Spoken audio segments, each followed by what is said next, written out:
Hi, this is Tamara from mooglyblog.com, and in this video, I'm going to be demonstrating how to crochet the Tie One On Crochet Head Tie, Skinny Scarf, and Belt.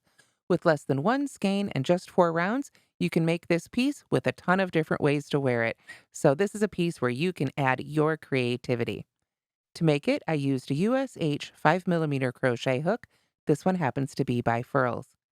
I also used approximately 90 yards of Universal Yarn Asonde, which you can see right here. This is what I have left, and this is what I used. I just had the one skein. This is a number 3 or lightweight yarn, and it's 100% silk. This is the Heatwave category.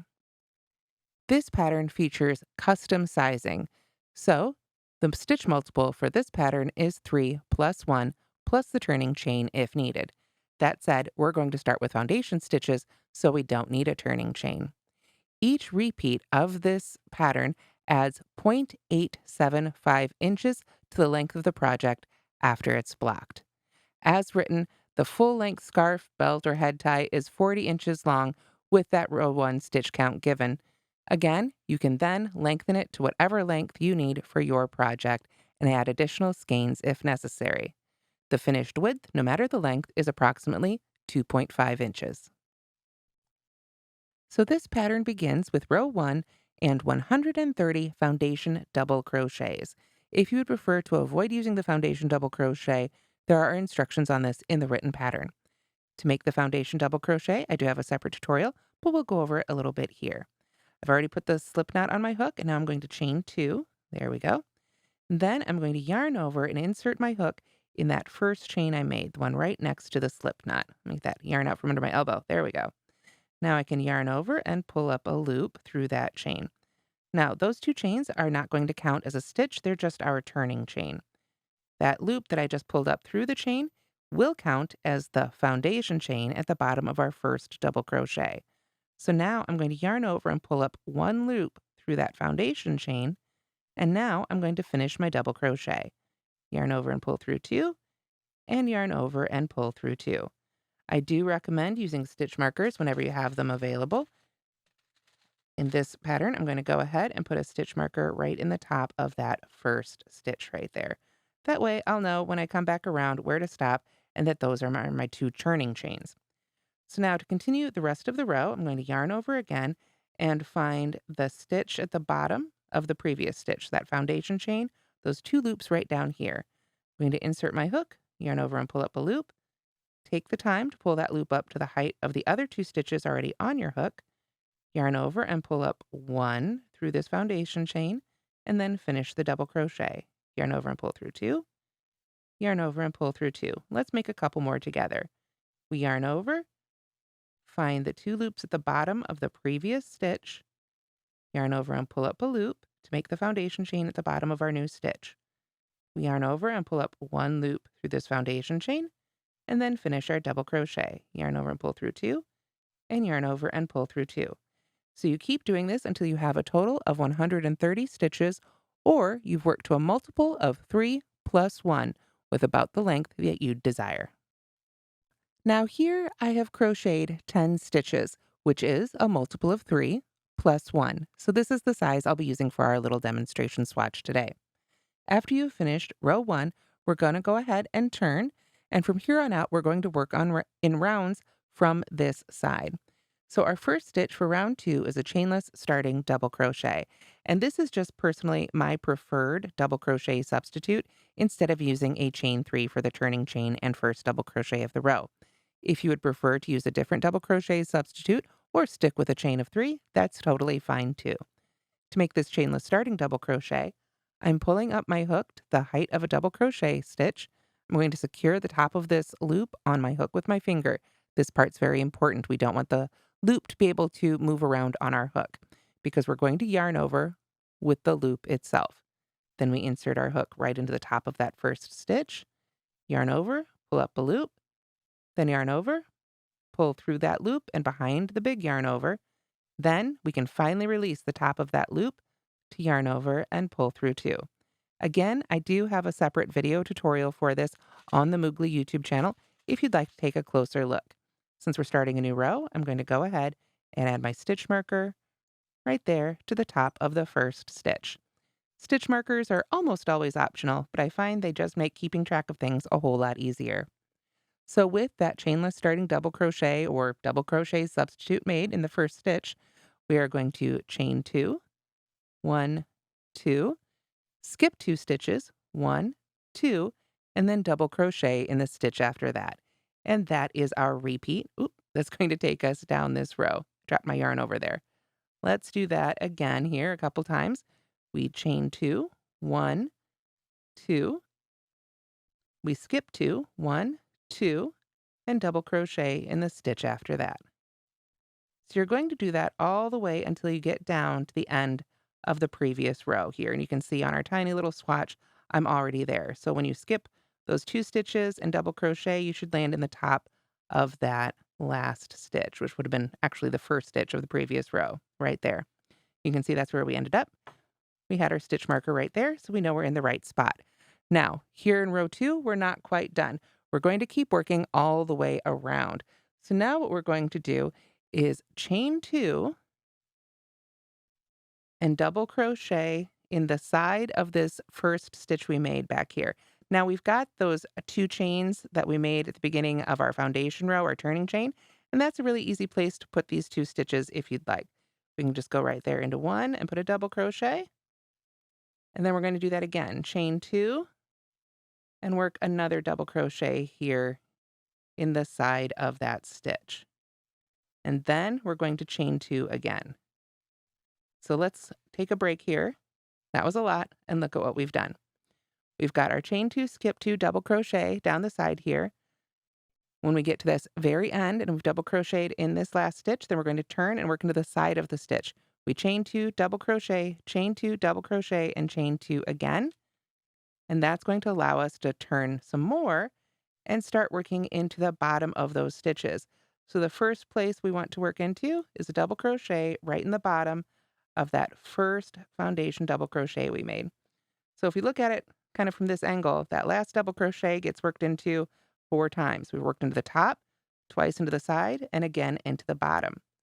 Now we want to do that same stitch pattern here across our foundation chain. So again, we're going to chain 2, skip the bottom of the next 2 stitches, and double crochet in the bottom of the stitch after this. This is another reason I really enjoy using these foundation double crochet stitches for row 1, is they give us a really nice bottom of the stitch to work into. Looks just like the top of the stitch. So let's continue our repeat. We chain 2, skip 2, and double crochet in the next. There we go. Chain 2, 1, 2, skip 2, and double crochet in the next. Now, of course, here on my little swatch, that brings me all the way to the end. You'll probably have quite a few more repeats. Now, we want to do the same thing to this end that we did to this end back here. I'm going to pull up just a little bit more yarn. There we go. So, we start by chaining 2, and then we put a double crochet right in the side of this double crochet stitch. And this is just a regular stitch, so you can go ahead and split the stitch to get that in there. Then we chain 2 again, double crochet in the side of that double crochet again. You need to put it in that same spot this time, that's fine. Just want to get 2 double crochets in there, and then chain 2 again. And now we can join to that first stitch we made. So let me lay it out so it's a little bit easier to see here, because this is kind of a little guy and this yarn is a little bit darker. So there's our chainless starting double crochet. We chain 2, skip 2, double crochet in the next. We do that all the way till we can get to the end. We always have 2 chains in between our double crochets. We've got 2 double crochets worked in the end. Now we've worked back across that foundation chain. We've got our 2 double crochets in the end of this stitch. So now we're ready to join with a slip stitch to that first stitch we made of round 2. Just get right in there.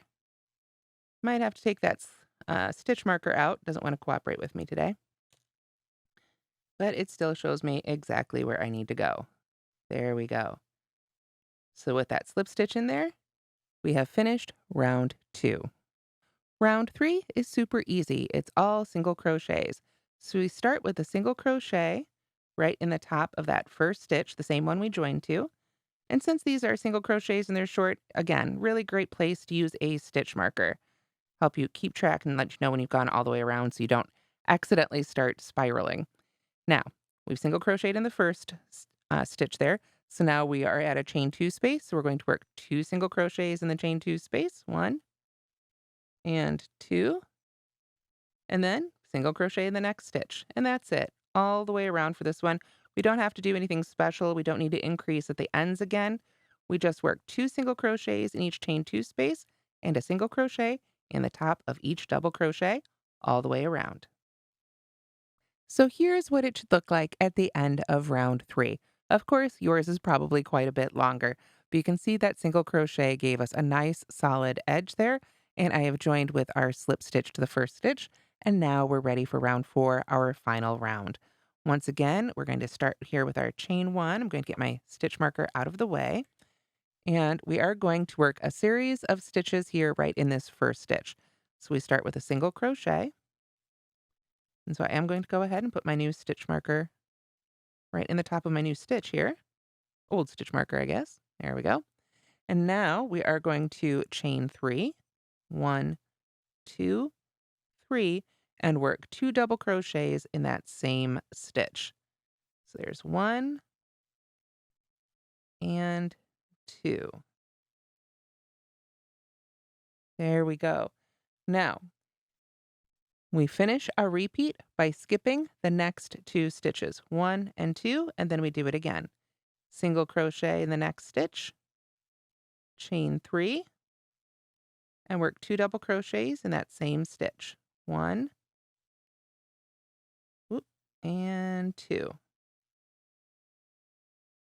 Then we skip the next 2 stitches and do it all again. Let's do that one more time. Single crochet, chain 3, and 2 double crochets in the same stitch.